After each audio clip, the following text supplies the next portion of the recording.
जय हिंद, वंदे मातरम। साथियों, मैं धर्मेंद्र अग्रवंशी पुनः एक नए वीडियो में आप सभी का बहुत बहुत स्वागत करता हूं। साथियों, आज की इस वीडियो में हम बात करने वाले हैं अतिथि शिक्षकों को लेकर। हाल ही में डीपीआई ने कोर्ट के जो पिटीशन है उनके जवाब में अतिथि शिक्षकों के नियमितीकरण पर अपनी प्रतिक्रिया दी है।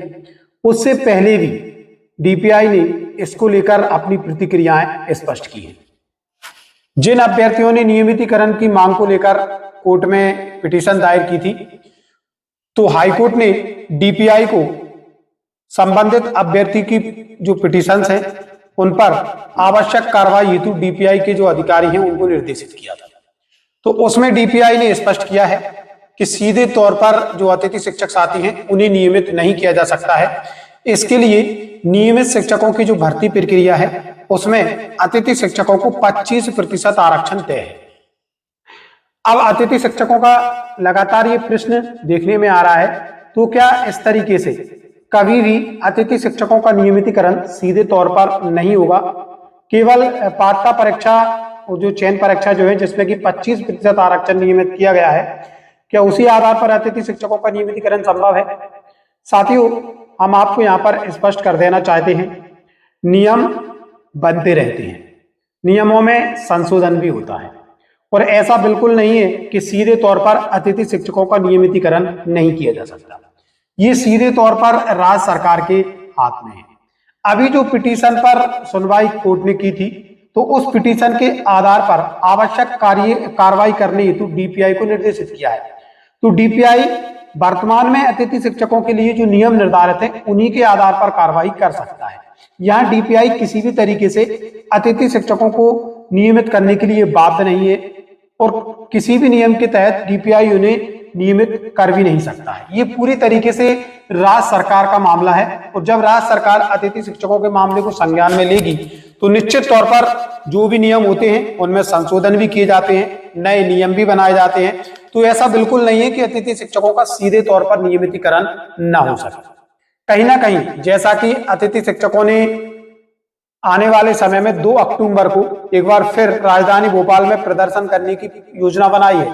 पिछला जो प्रदर्शन था अतिथि शिक्षकों का काफी ज्यादा सफल रहा था और अभी भी अगर हम देखें विभिन्न मीडिया चैनल पर अतिथि शिक्षकों का जो मुद्दा है वो पूरी तरीके से गरमाया हुआ है। प्रदेश स्तर के साथ साथ अब राष्ट्रीय स्तर के जो न्यूज चैनल है वो भी अतिथि शिक्षकों की खबर को प्राथमिकता दे रहे हैं। तो कहीं ना कहीं एक मुद्दा और बहुत बड़ा मुद्दा अतिथि शिक्षकों का राज्य सरकार के सामने निकल कर आ रहा है।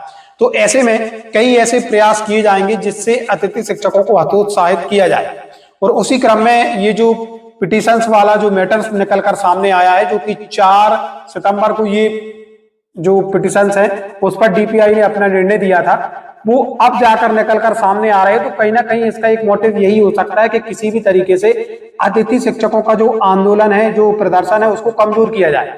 पिछले कुछ समय से भी आपने देखा है अतिथि शिक्षकों के जो विभिन्न संघ हैं उनमें भी फूट डालने का प्रयास किया गया है। जब तक अतिथि शिक्षक साथी संगठित नहीं होंगे तब तक कुछ भी संभव नहीं है। तो ऐसे में यदि चाहे विभाग की बात कर लें, राज्य सरकार की बात कर लें, तो उनका सीधे तौर पर मोटिव यही है कि किसी भी तरीके से जो अतिथि शिक्षक साथी हैं उनका जो प्रदर्शन है उसे उससे दूर रखा जाए। तो बहुत सारे अतिथि शिक्षकों का यह प्रश्न था कि क्या सीधे तौर पर अतिथि शिक्षकों का नियमितीकरण हो सकता है? 100% सीधे तौर पर आपका नियमितीकरण हो सकता है। आपको पुरजोर तरीके से राज्य सरकार के सामने अपनी मांग रखनी होगी। चाहे विभागीय परीक्षा जैसा कि महापंचायत में कहा गया था, आपकी अलग से विभागीय परीक्षा ली जा सकती है और उस आधार पर आपको नियमित किया जा सकता है।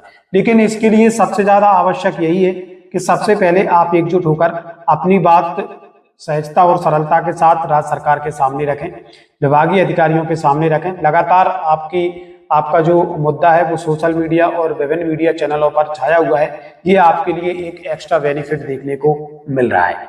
तो अतिथि शिक्षक साथी किसी भी प्रकार से कंफ्यूज ना हो। निश्चित तौर पर अगर आप प्रयास करेंगे तो नियमितीकरण का जो रास्ता है वो खुल सकता है। साथ ही ये था आज का महत्वपूर्ण अपडेट जो कि अतिथि शिक्षकों को लेकर था।